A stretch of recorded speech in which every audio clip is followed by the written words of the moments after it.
Greetings. I hope everybody is doing okay. Now this is a kukona tugenda kulawunya. For starters, bakadde baffe abatuzaala naddala nga gwe olaba akatambi kano oba olabidde akatambi kano oli myaka gy'ono maama waffe mukadde waffe jjajja waffe ali mu screen wakati mujja tusonyiwa si kusiwuka mpisa era si kuba nti tetwakuzibwa wabula ekyamazima kiri nti mukulu munnammwe yayolesezza omutindo gw'obusiru n'obutamanya nze kasookedde nkula gwe mbadde sirabangako ekyamazima kiri nti mbadde ndabyeko ku babisi era abawutta mu generation yange naye ate emyaka gino mbadde sirabanga muntu nga mubisi nga ye ayolesa omutindo gw'obusiru okutuuka ku level ya mukadde waffe ono ali mu screen. Lwaki njogera bwe ndi? Sooka omwewulirireko mu bigambo bye.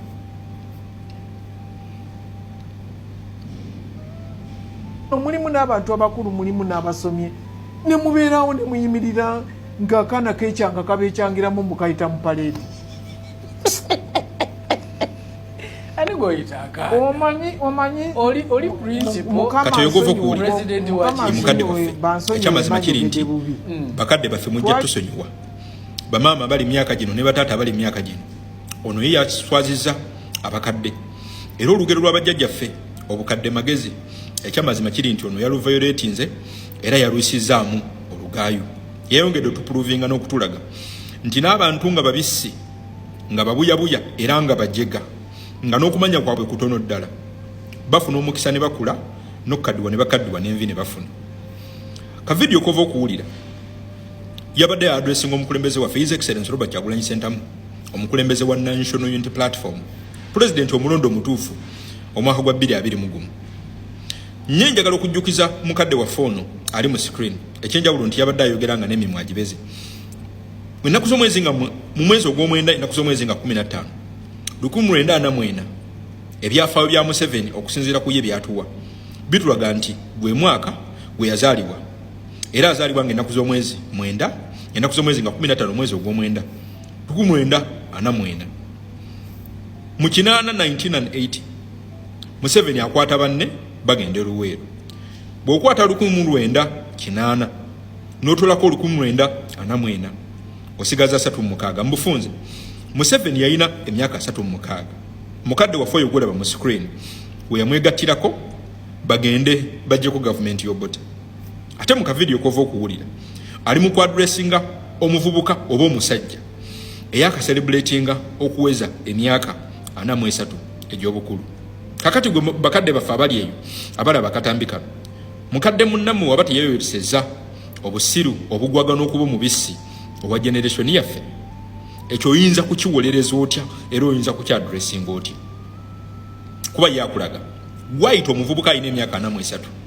naye ate gwe yeegattako okugenda mu nsiko okujjako gavumenti y'Obote yalina emyaka 36 bwe kiba nti omuntu tasobola yadde okukozesa obuti okubala n'okugatta n'okwawula nti by the time we nagoberera bana basajja abambazi bagambutusi ba Museveni ogenda okujjako Obote yali muto nnyo ku His Excellency Robert Kyagulanyi Ssentamu mukadde waffe oyo mwagala tumuteeke mu kategole ki tumukwate tumuwumbe tumuteeke mu kategole y'abantu abategeevu bammwe oba ye tumwawule nti ono ekyokulabirako ky'omukadde nga musiru kamuyambeko bwe nti mu vidiyo eno Museveni nga amaze okuva mu nsiko yali akitegedde nti we yagendera mu nsiko Obote yali abataddeko obukwakkulizo era yali abataddeko obukuunizo mu ssemateeka ebaziyiza okufuna omukulembeze mu nkola ey'emirembe nga mumaze okuwamba bano bakadde baffe kuba no yali mukyabiwanku mu nsiko talina nnyo kyeyakola mpozi n'okwetika emmundu nga bamaze okuwamba obukulembeze bw'eggwanga luno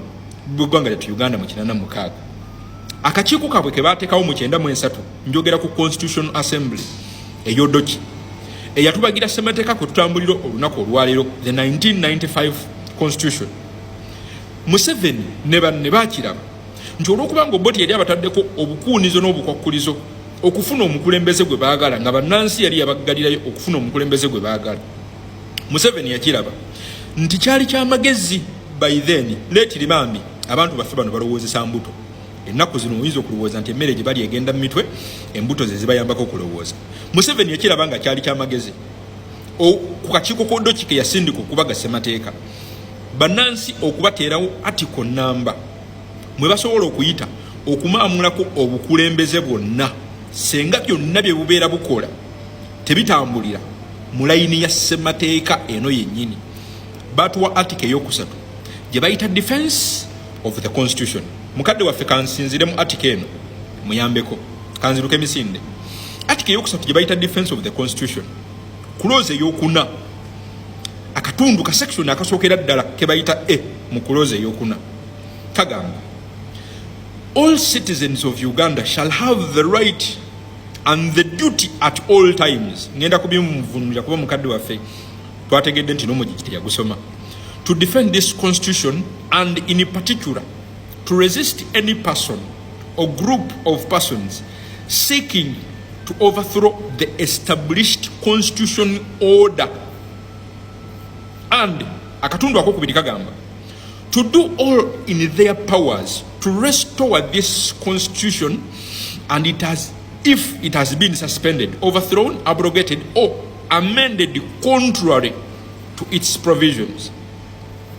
Ndimu article yokusatu eya ssemateeka mukadde wa fono eyabadde abeegemwa ku TV gye baatuwa nga bayita mu kakiiko kodoki aka 93 batuwe ssemateeka mu 95. Kati mukadde waffe wano ngenda okumuyambira okumuterereza. Bwe tugenda mu clause eyokutaano mu constitution article eyokusatu egamba, any person or group of persons who required by clause 4 of this article resists the suspension, overthrow, abrogation or amendment of this constitution commits no offense. Kamuyambireko ddala ono mukadde waffe. Whereas a person referred to in clause 5 of this article, if that person is punished for any act done under that clause, the punishment shall, on the restoration of this constitution, be considered void from the time it was imposed, and that person shall be taken to be absolved from all liabilities arising out of the punishment. Mukadde waffe kambimudize mu Luganda video gwe mubufunze okuvira ddala ku clause eyokuna kyewalabye ekavule ku parade eyo kiri mu article eyokusatu. Obudde buno kye muli mu kukola mugezaako kuviolatinga provision za ssemateeka. Ate ffe article eno gye mwatuteerawo mu kitabo kyammwe kye mwetondera article eyokusatu kituwa olukusa okubatwala emisinde. Bwe mwawandiikira ebintu bino Museveni by then yali aluwoozesa mutwe, yali tannafuuka guridi kutandika kulowooleza lubuto oba kulowoozesa lubuto. Agenda okulowooza ebintu bino yakitegeera nti akageke kiri nti gavumenti y'Obote yali eziyizza buli kkubo eri emirembe abantu bwe basobola okuyitamu okukyusa obukulembeze. Yakiraba nga kyali kyamagezi by then ng'akyakozesa omutwe ogwo okulowooza nti kyali kyamagezi era kyali kya bugunjufu. Munansi okumuteerawo article namba okumuwa olukusa okukyusa obukulembeze.